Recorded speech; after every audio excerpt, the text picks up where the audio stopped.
Alright guys, welcome back to the channel. My name is Highruler, and today's video is going to be going over segments of the Jason Schreier article that just came out this morning regarding Suicide Squad, and there's some stuff in here that is pretty juicy.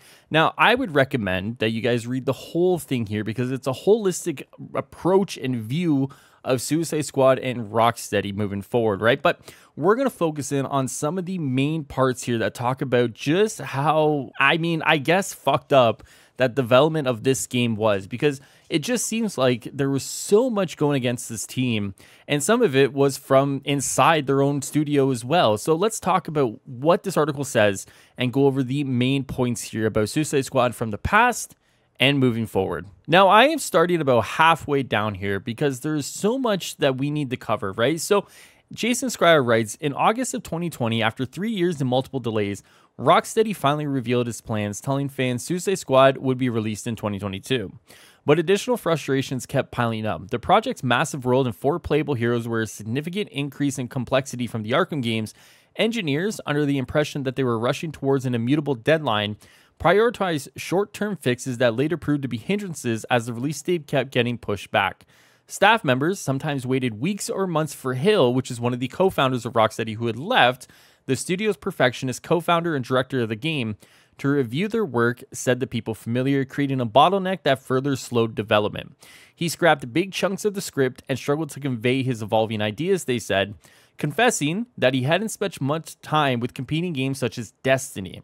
The constant delays hurt morale and led the staff to fret that they were discarding too much and failing to make real progress. That right there is unfortunate, right? Because it just seems like there was so much that could be done if there weren't so many bottlenecks too. And one of the things that Jason Schreier actually talks about as well when it comes to the staff of Rocksteady is that they actually weren't told as they were being onboarded which game they were making until they started.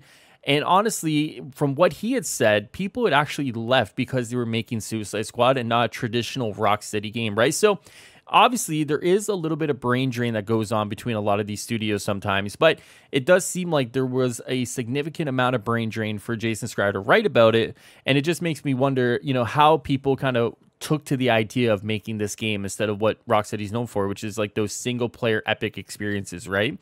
So, Jason Schreier continues to write.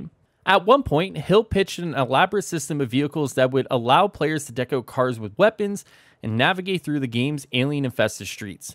But each of the 4 playable characters were already outfitted with modes of traveling, leading to more doubts among staffers. Why, they wondered, would players use Deadshot or King Shark bother with a motorcycle when they could just soar through the air? After months of experimentation and prototyping, the vehicle system was scrapped. That to me just sounds like someone who has no idea what this game is, right? Like, I feel like the vision of this game had changed significantly time after time again, right? It just feels like they weren't able to come together until, I guess, the end when they had to come together of what they really wanted this game to be. And those people were right. Why would you have characters that can go through the air with jetpacks and King Shark with his ability to kind of fly through the air when you have that and then be like, oh, but I want like a vehicle system? They're 2 competing ideas and they don't complement each other whatsoever, right? You keep one, keep the other, but don't work on both at the same time. It just doesn't make sense. One of the biggest issues that people familiar was that the battles, levels, and bosses in a live service game needed to be designed so players could tackle them over and over again, while Rocksteady was accustomed to telling stories that were only experienced once. Hampered by bloated code, the team struggled to find ways to make these activities feel less tedious and repetitive, which they haven't really done. While a lot of people may say that the episode 2 Brainiac boss fight is an improvement, and I would agree, there's still a lot of issues there. Once again, it's only Brainiac, right? It's a change on Brainiac, a change on the things that Brainiac can do, but at its base, it's still Brainiac, right? So they weren't able to figure this out, even though people identified this was an issue, and they weren't able to kind of do anything about it, which is sad, right? Like, it's sad reading these because a lot of the time, the developers, the people who are working on the game, actually can see what the issues are before, we see them because we don't work on the game. And for whatever reason, and it sounds like deadlines and bloat and the rest of it at Rocksteady just meant that a lot of the issues that were identified probably before launch and before we even knew what this game was just means that they weren't able to kind of cross that finish line. And it's just sad. It's sad all around because there was so much wrong with this game, and knowing that people at Rocksteady identified that and probably wanted to fix it, but they just weren't able to. It's just sad. It's sad, and it just sucks all around. So obviously, I'm just speaking as a gamer here, but I imagine it as someone who could work on a creative project like this, and you see the issues and you see what's going on, but you don't have the means or ability to fix it. I'm sure that's a dreadful feeling as well. So unfortunate all around. He goes on to say, though, that multiple people who worked on the project say their growing concerns were often met with promises from management that Suicide Squad would eventually coalesce at the last minute, just as the Arkham games had. Yeah, that's not great planning right there. I mean, it just seems like they believe that they could just pull it all together at the 11th hour and, make a good game. The truth is, though, is that the 11th hour of a live service game is not technically the 11th hour of a live service game, right? Because you have to make sure that everything is built in such a way that players are going to be coming back, right? The players are going to kind of be, engaged enough that they want to return time after time again, right? So the 11th hour isn't necessarily, leading to the end. It's actually leading to the beginning of the next start. And I think they have to adopt that mentality versus the Arkham games. The 11th hour is like, yeah, you're pretty much at the end, pull everything together, submit it, you're done, right? Of course, there's patches and whatever, but like for the most part, there are two different philosophies here. And it just seems like they weren't able, the management that is, weren't able to grasp that, enough anyways, to where they had to realize that like they have to be working on this vision from the start rather than kind of pulling everything together at the end and then saying, hey, we'll figure it out as we go, which seemingly was what they were trying to do. Several employees adopted the term toxic positivity to describe the culture of the company, which discouraged criticism. Leadership didn't seem worried, they say, even as other traditionally single-player game studios that chased the live service trend were delivering abysmal results with games such as Anthem, Marvel's Avengers, and Redfall. Despite the internal concerns among frontline workers, executives from Warner Brothers kept reviewing demonstrations of the game and sending laudatory feedback, praising the graphics and saying they expect the Suicide Squad to become a billion-dollar franchise. And there you go. I mean, right there is, kind of interesting because behind the scenes, as they were seeing what this game was, they were like, oh, a billion-dollar franchise. And then once the game comes out, obviously it's not what they wanted it to be, right? And they, make all their statements. But it's like, at that point in time, a lot of the people at Rocksteady knew what they were working on here and knew it wasn't going to work.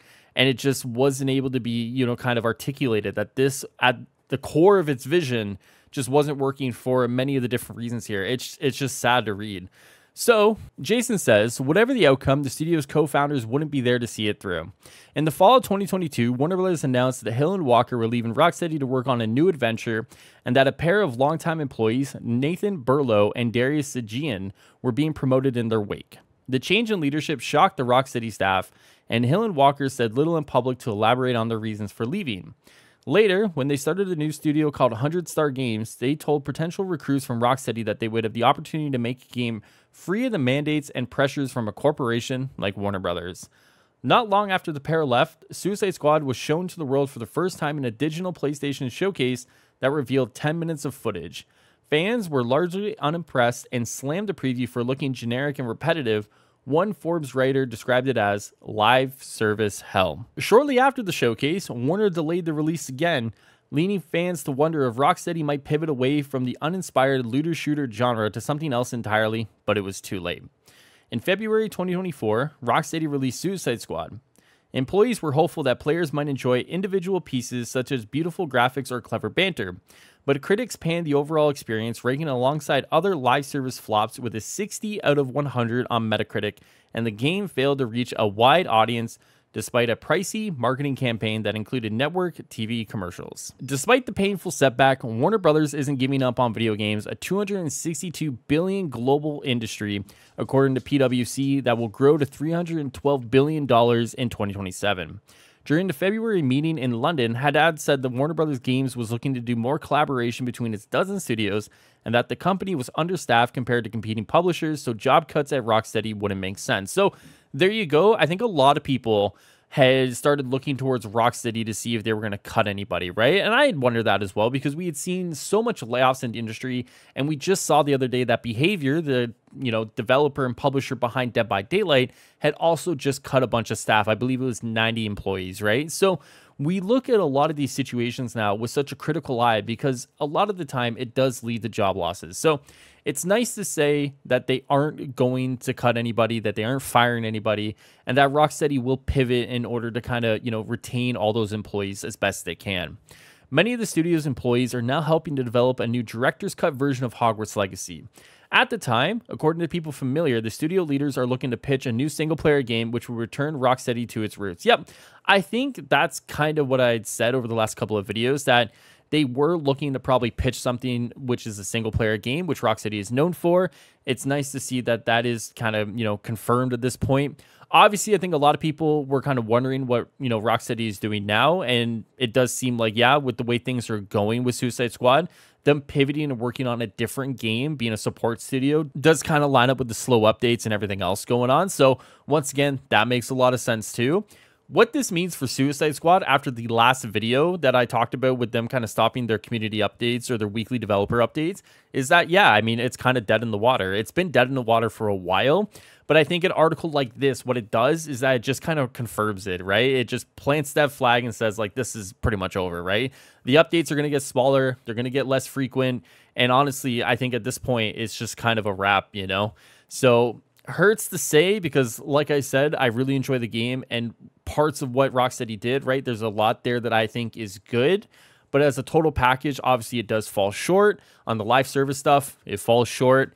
And now we just know that it's kind of, curtains calling on this one and we can just move on. So sucks to say, but I am kind of interested in the director's cut version of Hogwarts Legacy, right? So I've been waiting for DLC for that. So, I mean, if there is a silver lining personally, it's the Hogwarts Legacy stuff. So regardless, make sure you guys go and read this article. Give some love to Jason Schreier because he puts out a lot of good stuff. And hopefully, we kind of get some more information on that next Rocksteady game and what it's doing. I think a lot of people would be kind of tickled pink if it was like a Batman Beyond, right? I think a Batman Beyond game would get a lot of people hyped. And we'll just have to wait and see how everything kind of goes, guys. But thank you so much for the, watching the video today. Thank you so much for hanging out. If you guys like this, make sure you subscribe to the channel, like the video, leave a nice little comment. Otherwise, I'll see you guys next time here. As always, enjoy the rest of your day and the night. Take care of yourselves, and see you guys next time. Peace.